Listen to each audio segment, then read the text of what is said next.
नमस्कार। अखंड online academy में आपका स्वागत है।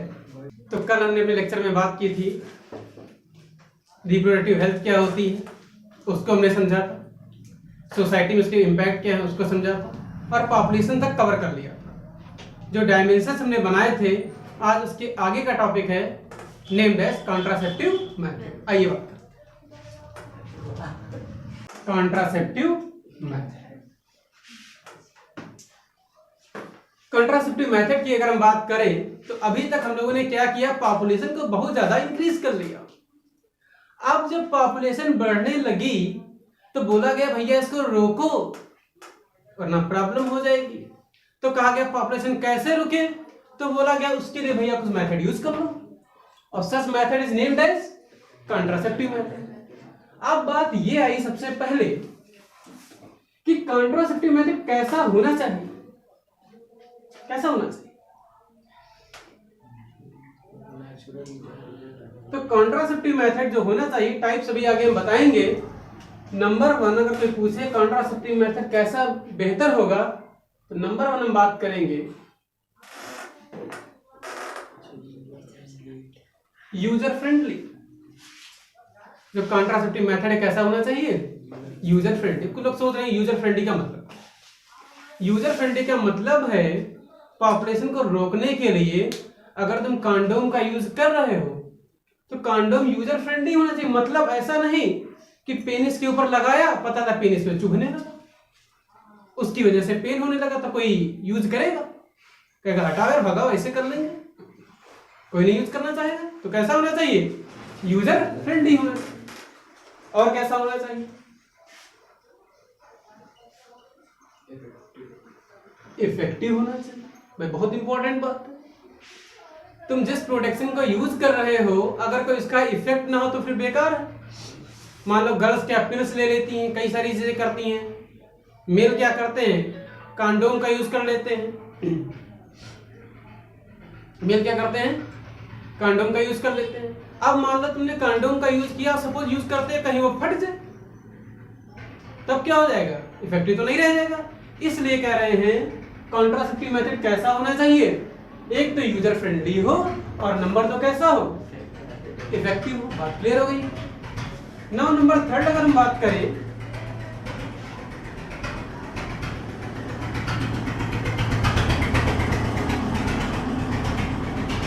Easily available. मतलब हम यूज करने जा रहे हैं तो भैया आसानी से मिल जाए।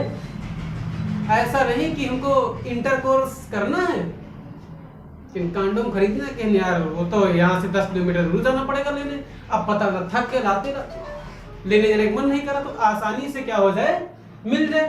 अब तो हर मेडिकल स्टोर पे उपलब्ध है, कोई प्रॉब्लम वाली बात नहीं। इजली क्या होना चाहिए, अवेलेबल होना चाहिए। और अगर हम बात करें इसके बारे में तो लेस कॉस्ट प्राइस, मतलब बहुत ज्यादा महंगा नहीं होना चाहिए। अब पता चला कि एक कंडोम का रेट 1000 रुपए, कौन खरीदेगा इसको, इतना महंगा। कहे करना इंटर को 1000 रुपये इसमें लगा दे, भैया कर लेंगे ऐसे रहने। तो इसी वजह से इसके रेट भी क्या रखेंगे, कम रखेंगे। 3 रुपया, 5 रुपया, 10 रुपया, 12 रुपया, तरह तरह के मार्केट में उपलब्ध है। मतलब आसानी 10-12 रुपए का कोई भी खरीद सकता है। तो यहाँ तक बात क्लियर हो गई कि कॉन्ट्रासेप्टिव मेथड कैसे होने चाहिए। और अब हम इसके आगे बात करेंगे कि कॉन्ट्रासेप्टिव मेथड कितने टाइप्स के होते हैं। जरा इनके टाइप्स देखो।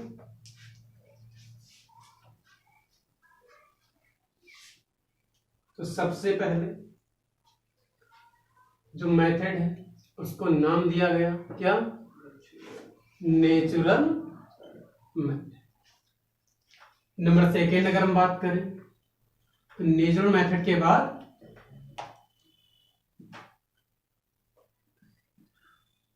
Barrier method. और नंबर 3 अगर हम बात करें तो केमिकल मेथड। और नंबर 4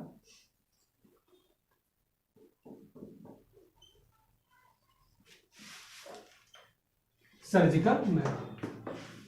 अब जरा एक एक मेथड को लोग यहां पर समझते हैं कि नेचुरल मेथड क्या है, बैरियर मेथड क्या है, केमिकल मेथड क्या है और सर्जिकल मेथड क्या होता है। तो अगर हम बात करें नेचुरल मेथड की, तो इसका सबसे बड़ा फायदा क्या है, नो केमिकल, इसमें कोई भी केमिकल नहीं होगा। दूसरी बात, नो बैरियर, मतलब कोई भी बैरियर नहीं होगा। तीसरी बात, नो साइड इफेक्ट, इसका कोई भी साइड इफेक्ट नहीं है, बहुत आराम से। लेकिन तुम लोग सोच रहे होगे कोई केमिकल नहीं, कोई बैरियर नहीं, कोई साइड इफेक्ट नहीं, नेचुरल मेथड क्या मतलब, कैसे पॉपुलेशन रोक देंगे नेचुरल मेथड के? बिल्कुल रोक देंगे। मेथड क्या है पहले सुनो तो। इस नेचुरल मेथड की बात करें तो ये भी कितने टाइप के, तो ये भी होते हैं 2 टाइप्स के। जो पहला मेथड है उसको जरा ध्यान से सुनना, क्या बोला जाता है,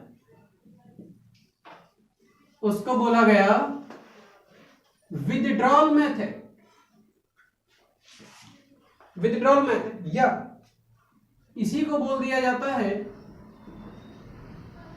coitus interrupt method. Withdrawal method या क्वाइटस इंटरप्ट मेथड। और सेकेंड हमारे पास एक और होता है जिसको हम लोग बोलते हैं पीरियोडिक एब्सिस्टेंस मेथड।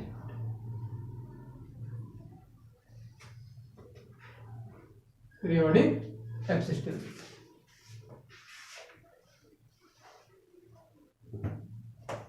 जरा समझ पाए कि विथड्रॉल मेथड क्या है, पीरियोडिक एब्सिस्टेंस मेथड क्या है, इसको जरा डिटेल में समझते हैं। यहां तक तो बात क्लियर हो गई, इसको जरा रखते हैं।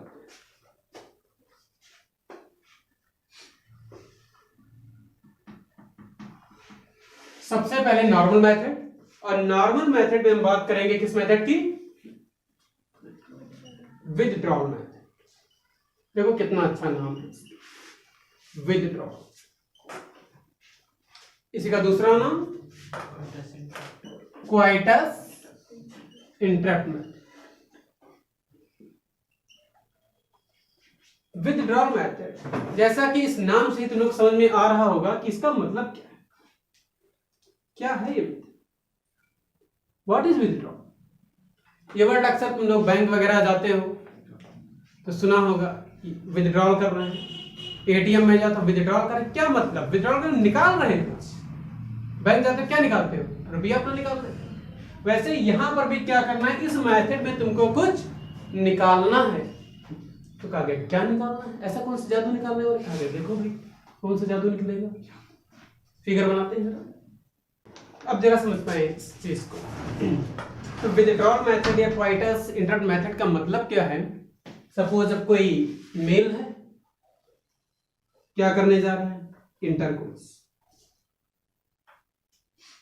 इंटरकोर्स किया तो फीमेल रिप्रोडक्टिव सिस्टम, ये क्या है बताया था, वजाइना है।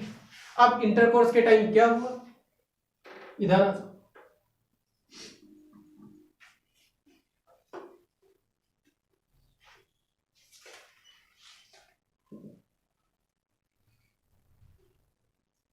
ये सपोज पेनिस। अब ये पेनिस क्या हो, वजाइना के अंदर इन, समझ गए। विथड्रॉल का मतलब क्या, जरा देखो। विथड्रॉल का मतलब है at the point of ejaculation semen release outside vagina.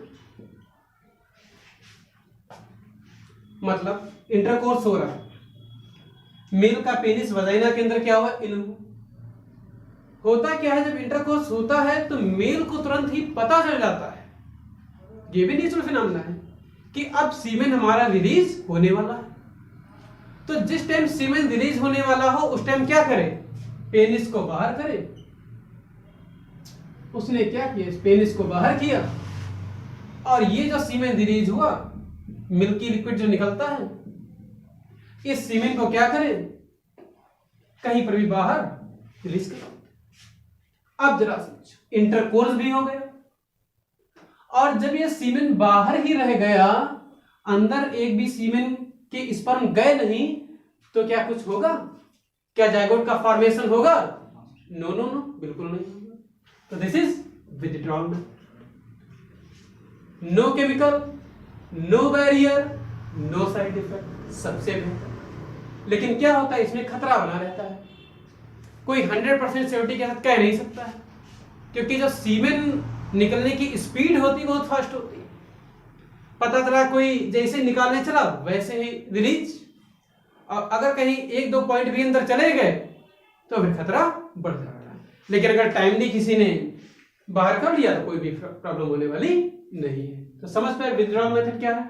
इसके आगे सेकेंड मेथड की हम बात करते हैं। क्लियर है तुम लोगों को?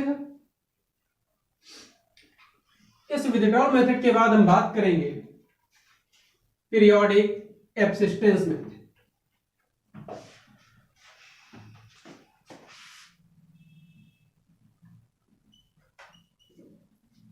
Periodic abstinence method. Periodic abstinence method का मतलब क्या है? देखो यहां पीरियोडिक का मतलब यहां पर सिंपली है पीरियड से, और पीरियड क्या होता है मेंस्ट्रुअल साइकिल में डिटेल में हम बात कर चुके हैं। एब्सिस्टेंस का मतलब होता है अब्सेंस से, यानी पीरियड कब अब्सेंस होता है। तो अब जरा समझो, हम वैसे बता चुके, एक बार फिर समझाते हैं तुम लोगों को। ये देखो, स्टार्टिंग के 1 से लेके 5 दिन तक, ये सब इंसाइड में लिखा हुआ है। स्टार्टिंग के 1 से लेके 5 दिन तक क्या आ रहा है, फीमेल को पीरियड आ रहा है। ठीक, तो पीरियड के टाइम इंटरकोर्स मत करो। अब मन में क्वेश्चन आ रहा होगा, अगर कर लिया तो कोई दिक्कत वाली बात नहीं है। आपका पार्टनर अगर तैयार है करवाने के लिए तो आप आराम से करिए, कोई दिक्कत वाली बात नहीं। फिर क्वेश्चन, अच्छा अगर वो मान गया तो क्या कुछ हो जाएगा? डरने वाली बात नहीं, कुछ नहीं होगा, क्योंकि इस टाइम ओव्यूलेशन होगा ही नहीं। जब ओव्यूलेशन नहीं होगा तो कोई खतरा नहीं, आप यहां पर कर सकते हैं। फिर आपने क्रॉस क्यों बना दिया? क्यों कह रहे ना करिए? क्योंकि बेटा इस टाइम पर क्या होता है, फीमेल को बहुत ज्यादा पेन होता है और दूसरी ब्लीडिंग हो रही होती है। अब एक तो ब्लीडिंग हो रही, ऊपर से फीमेल अलग परेशान, ऊपर से तुम कह रहे हो नहीं इंटरकोर्स करना है करना है करना है। तो अगर बहुत भाई जानवर टाइप के लोग होते हैं कर भी देते, अदरवाइज इनको आप छोड़ दीजिए। तो 1 से 5 दिन में छोड़ दिए। 1 से 5 दिन छोड़ने के बाद क्या हुआ, इसके आगे बढ़ो। तो 6, 7, 8, 9 ये दिन है सेफ तुम्हारे पास। पीरियड खत्म हुआ, पीरियड खत्म होने के बाद 4 दिन ये तुम्हारे पास पूरी तरीके से सेफ है। आप इनमें आराम से करिए, कोई खतरा। 4 दिन आप पढ़ते रहिए, ओव्यूलेशन होना नहीं है यहां पर, और पीरियड खत्म हो चुका तो आराम से इंटरकोर्स हो सकता है। इसके आगे बढ़ो जरा। आपका आ गया 10 से लेकर के 17, 10 से 17 यहां पर आप मत करिए। क्यों ना करिए? अब मन में क्वेश्चन आ रहा होगा, सर वो आपने तो बताया था हमें कि ओव्यूलेशन तो 14th डे होता है, अब आप यहां बताया जरा कि 10 से 17, ये क्या चक्का है? बिल्कुल बताया था मैंने बताया था, मुझे याद है कि ओव्यूलेशन 14th डे होता है, लेकिन हमने ये भी तो बताया था कि स्पर्म जो होता है वो वजाइना के अंदर जब पहुंच जाता है फैलोपियन ट्यूब में, तो वहां पर कितने दिन अराइव रहता है? 3 डेज बताया था। अब मान लो किसी ने 10वें दिन कर लिया इंटरकोर्स, ठीक, सपोज किसी ने 10वें दिन किया और 3 दिन जिंदा है। कब तक जिंदा है? 11, 12, 13 और 10, 14वां दिन हो गया। मान लो कहीं इसी दिन क्या हो गया, ओव्यूलेशन हो गया, खड़ाक से क्या हो जाएगा, फर्टिलाइज, खड़ाक से बनेगा जायगोट। इसीलिए कहा गया 10 से 17वें दिन तक छोड़ दो। तो कहा गया अब क्या करें? कोई बात नहीं, आगे फिर करो, करिए। 18 से लेके 21 दिन तक करते रहिए यहाँ पर। कहीं इसके आगे तो इसके आगे बेटा फिर क्या स्टार्ट हो जाएगी, एमसी स्टार्ट। इसको क्या बोला गया, पीरियोडिक एब्सिस्टेंस मेथड। तो आई होप तुम लोग यहां तक समझ पाए होंगे। तो आज कॉन्ट्रासेप्टिव मेथड में हम लोग समझ पाए नॉर्मल मेथड को, और नॉर्मल मेथड 2 टाइप के हमने बताया, एक तो विथड्रॉल मेथड और दूसरा पीरियोडिक एब्सिस्टेंस मेथड। इसके आगे जो भी इसके मेथड हैं such as chemical method, surgical method, इनको हम अपना डिस्कस करेंगे कल के लेक्चर में। और आज के लिए इतना ही, तब तक के लिए धन्यवाद।